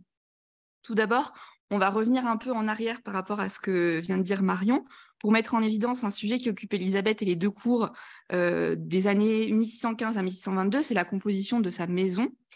Donc, Élisabeth est mariée dans le cadre d'une double alliance. Les princesses, Anne et Élisabeth, sont échangées entre les 2 royaumes dans une cérémonie en miroir. Les suites qui les accompagnent ont été construites bien soigneusement en ce sens, même nombre de personnes et identiques en rang également. Élisabeth arrive donc avec tout un entourage français, ce qui lui permet de garder un lien avec ses habitudes françaises et de limiter un peu sa solitude. En 1618, Louis XIII décide de commencer à renvoyer l'entourage espagnol de son épouse. Les 2 maisons étant construites en miroir, chaque retour d'un officier d'Anne signifie le retour d'un officier d'Élisabeth et vice-versa. Les premiers retours concernent sa dame d'honneur, d'autres serviteurs de moindre importance. Tous partent avec des lettres de recommandation d'Élisabeth, qui les recommande donc à sa fratrie, à sa mère. La princesse ne fait pas plus de plaintes que ça. C'est le départ volontaire de la comtesse de Lannoy, donc qui était sa gouvernante, qui marque un tournant.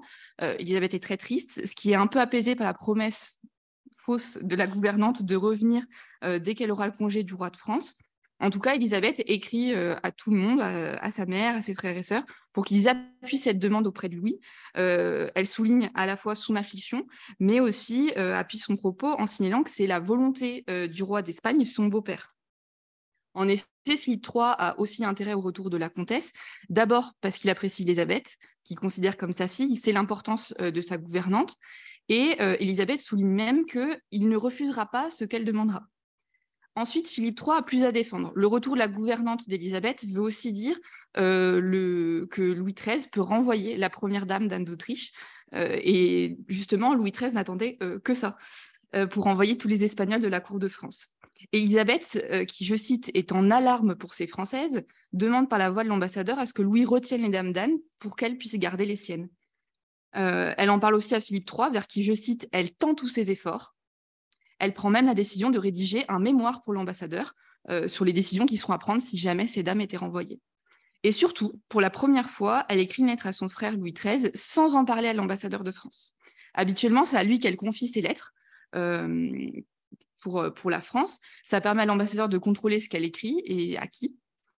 Et cette fois, Élisabeth va détourner ce contrôle et écrire directement à son frère. Donc voilà ce qu'elle lui dit.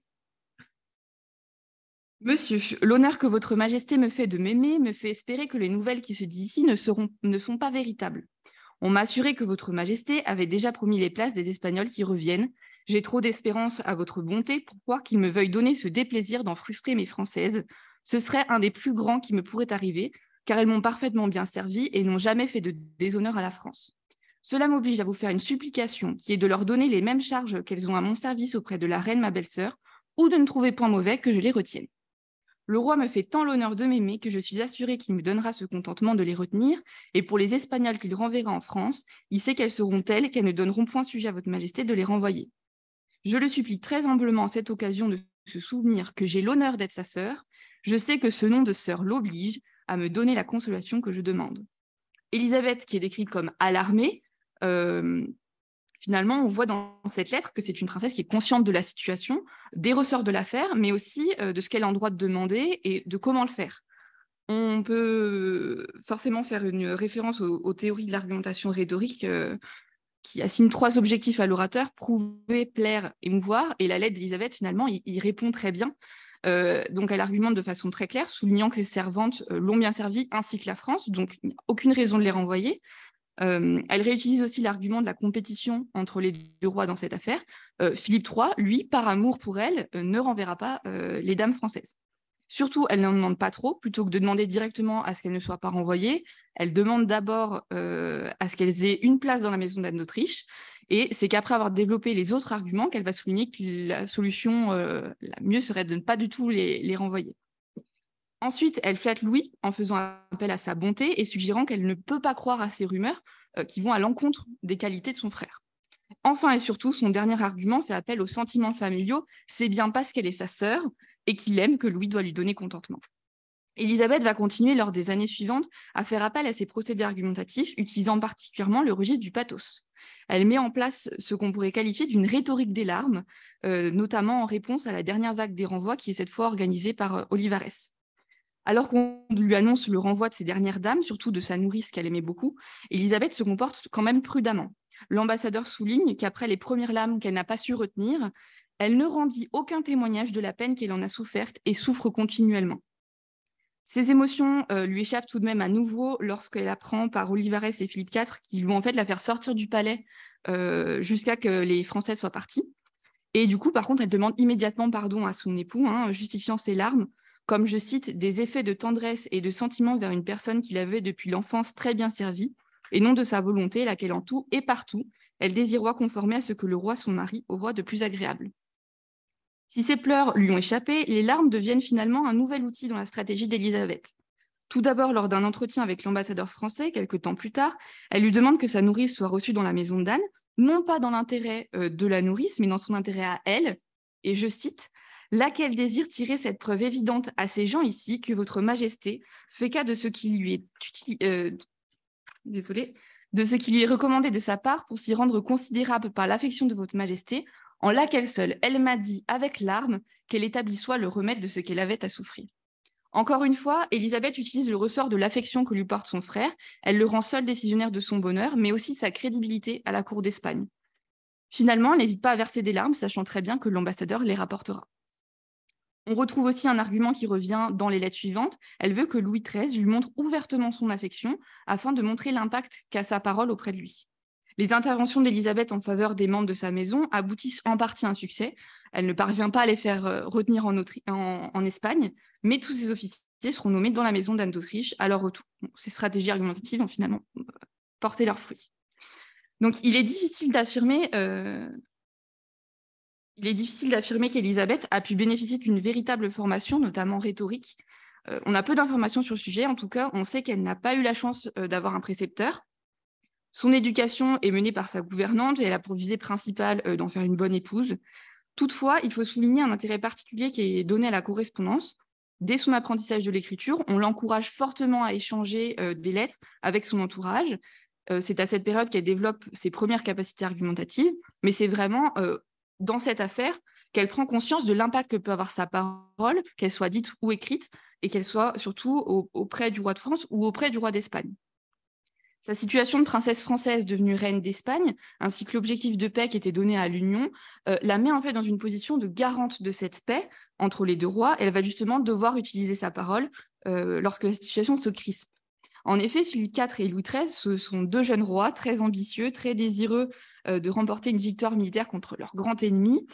Et les relations vont donc se dégrader dès la mort de Philippe III. Et ça va aller jusqu'à la déclaration d'un conflit ouvert qu'on va retarder, mais qui était inévitable, qu'on retarde jusqu'en 1635. Les lettres qu'envoie Élisabeth en France sur la période 1624-1629 sont marquées par des tentatives d'apaisement. Pour cela, elle va se réapproprier le vocabulaire qui avait été utilisé pour son mariage. Elle défend, je cite, « le bien de la chrétienté et l'union de ces deux couronnes ». Et elle continue de recourir à l'argument de l'amour familial avec sa mère ou avec son frère. Voilà un exemple très parlant donc, qui est tiré d'une lettre à Louis de novembre 1624. « Ces jours-ci, je suis affligée et le remède est entre les mains de votre majesté, car j'ai ouï dire les troublements qu'il y a entre ces deux couronnes, et cela me tient avec tant de peine et d'affliction que je crains que si cela va en avant, il me coûtera la vie. C'est pourquoi je supplie très humblement votre majesté, me jetant à ses pieds, que puisqu'en toute occasion il me témoigne l'honneur qu'il me fait de m'aimer, qu'il ait égard en tout ce qui touchera le royaume d'Espagne, que je suis sa sœur, et en suis reine de façon qui procure toujours la bonne correspondance entre ces deux royaumes. » Tous les ressorts rhétoriques sont là. La situation l'afflige au point qu'elle pense en mourir si elle se dégrade encore, et seul son frère peut y remédier. Elle lui demande de maintenir la paix par amour pour elle, qui est sa sœur, afin qu'elle soit contente et en bonne santé. C'est quelque chose qu'elle explicite très clairement dans d'autres lettres, et notamment une où elle le supplie d'avoir égard en toutes les occasions qui s'offriront de la bonne correspondance de ses couronnes, que tout mon bonheur dépend d'elle, et que le jour que les choses soient à toute rupture, je n'aurai plus de contentement. Elle écrit également à Richelieu, en juillet 1624, alors qu'il vient d'être nommé Premier ministre. Elle le félicite et surtout s'assure qu'en toutes les occasions qui se présenteront, vous aurez toujours égard au bien de la chrétienté et à l'union des deux couronnes. On apprend aussi par l'ambassadeur français que la reine a commencé à s'enhardir de parler quelquefois au roi, touchant les désordres du mauvais gouvernement. Si Élisabeth se risque à ces interventions, il faut souligner que sa position est tout de même très délicate. N'ayant pas donné de vie à un enfant viable et surtout à un héritier mâle, elle n'a pas la confiance complète de son royaume d'adoption, et en tant que reine d'Espagne, elle n'a pas non plus la confiance totale de sa famille d'origine. Dans cet entre-deux risqué, on la voit tout d'abord arbitre, tentant de maintenir la paix, et puis finalement on commence à repérer des indices qui montrent le camp qu'elle défend in fine. En mai 1625, alors que les tensions s'accroissent encore à cause, je cite Élisabeth, des brouilleries d'Italie, elle refuse de recevoir l'épouse de l'ambassadeur français, Madame Dufargy, dans ses appartements. Donc il s'agit de l'épisode dont Marion parlait tout à l'heure. Donc Dufargy, monsieur Dufargy, très outré, en écrit à Olivares. Et en fait, cet incident va être discuté au Conseil d'État espagnol. Et en fait, en lisant le rapport du Conseil, on comprend que contrairement à ce que disait l'ambassadeur français, cette décision de ne pas recevoir Madame Dufargy, c'est une décision d'Élisabeth. Elle n'en a pas parlé, n'a pas demandé d'autorisation. Et on peut se dire que puisque ces lettres ne suffisaient pas, ça a été une façon de montrer son mécontentement envers la politique que mène Louis en Italie. C'est ce qui est écrit dans la note du Conseil. La reine est donc loin d'être la victime innocente des machinations contre la France qui étaient dépeintes par l'ambassadeur français. Début 1626, cette fois à Richelieu, elle lui écrit, alors qu'elle est régente durant 4 mois, elle le flatte tout d'abord en lui confiant l'estime particulière qu'elle fait de sa personne et le remercie d'avoir bien agi, toujours dans le mauvais état où a été au passé la correspondance des couronnes. L'Espagne et la France sont alors en pleine négociation dans le cadre de la guerre de la Valteline, et Élisabeth intervient afin d'encourager la signature d'un traité de paix. Voici ce qu'elle explique.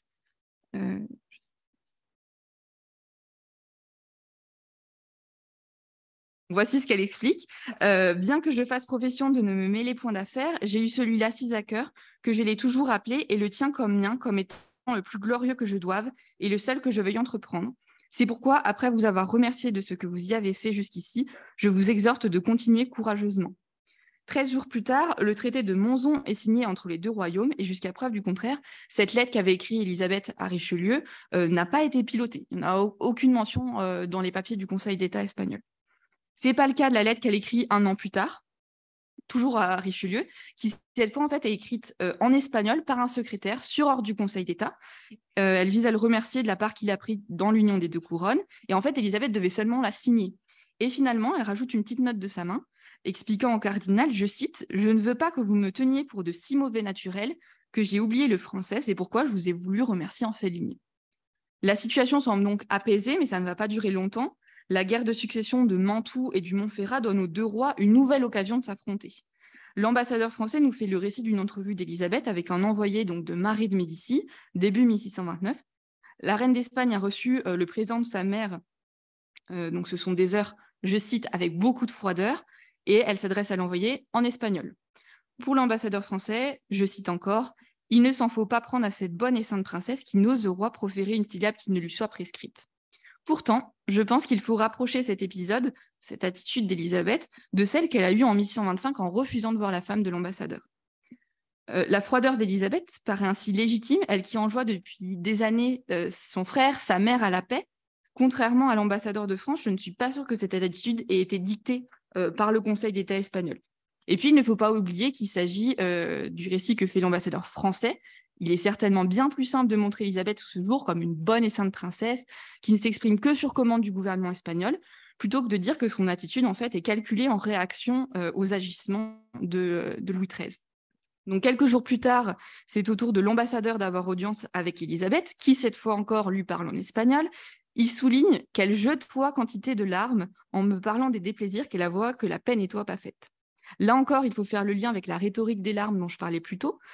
Encore une fois, Élisabeth verse des larmes devant l'ambassadeur de France et en pleine audience. Pour une reine qui a été éduquée au contrôle des émotions dès l'enfance, qui a derrière elle 14 ans de maîtrise de la gravitas espagnole, ces larmes ne paraissent pas versées par hasard. D'autant qu'elles arrivent finalement à leur but, elles émeuvent l'ambassadeur, qui s'empresse de rapporter la scène, avec beaucoup de lyrisme au roi de France. Et comment Louis pourrait-il ne pas s'émouvoir des larmes de sa bonne et sainte sœur? Encore une fois, on retrouve les mêmes stratégies dans la lettre qu'Élisabeth envoie à sa mère le lendemain de cette rencontre. On va voir si... On n'a pas la fin. Bon, bah, du coup, désolée pour le temps, mais je vais être obligée de vous la lire. Donc, Botrus, en retournant en France, je ne l'ai pas voulu laisser partir sans écrire à votre majesté pour la remercier très humblement des heures qu'il lui a plu m'envoyer, qui sont les plus belles du monde. Et aussi me plaindre elle, comme mère, que je crois qu'il me fait tant l'honneur de m'aimer qu'elle désirera me voir consolée. J'en ai bien besoin à cette occasion des bruits qui courent par ici, pour certains disant que le roi, mon frère, prend les armes pour faire la guerre au roi, et encore que je veux croire qu'ils sont faux, je ne sais laisser représenter à votre majesté les obligations qu'il y a pour ne le faire, la suppliant de se souvenir et considérer que le roi me fait l'honneur de m'aimer. Déjà, la lettre d'Élisabeth est bien plus chaleureuse que la froideur qui était rapportée par l'ambassadeur français, puisque les heures sont les plus belles du monde. Elle fait tout de suite appel aux sentiments familiaux en expliquant qu'elle se plaint de la situation à Marie de Médicis comme sa mère, donc elle le mentionne 2 fois dans la lettre. On retrouve l'instrumentalisation des sentiments. Si sa mère l'aime, elle souhaitera la consoler et du coup, elle interviendra auprès de Louis. À nouveau, Élisabeth parle des rumeurs qu'elle ne veut pas croire, puisque Louis l'aime et qu'il ne peut donc pas faire souffrir sa sœur en lui faisant la guerre, et soulignons qu'elle met Louis en position directe d'agresseur. C'est lui qui prend les armes pour faire la guerre.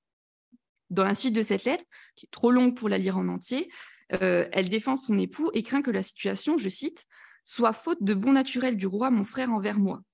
Elle veut croire que sa mère aura pitié de son affliction, je cite encore, « voyant que mon même frère est celui qui me met en ce sentiment, que d'autant plus je reçois tous les jours du roi nouveaux témoignages d'affection. » La position d'Élisabeth est donc désormais très claire. Plus que de défendre la paix, elle défend son mari, et donc l'Espagne. Cela n'empêche pas Louis d'ordonner à son ambassadeur d'aller visiter Élisabeth au mois de juillet suivant et de l'assurer de sa cordiale et paternelle affection. Et puis, il l'a pris, je cite, de contribuer ce qui sera de son crédit auprès du roi son mari pour l'entretenir en bonne amitié et intelligence avec sa majesté qui, de son côté, il y a toutes sortes de bonnes dispositions et d'inclinations. Par cela, Louis déjà reconnaît l'influence que peut avoir Élisabeth auprès du roi d'Espagne, son époux, et il tente aussi de la replacer en tant qu'intercesseuse entre eux plutôt que partie prenante.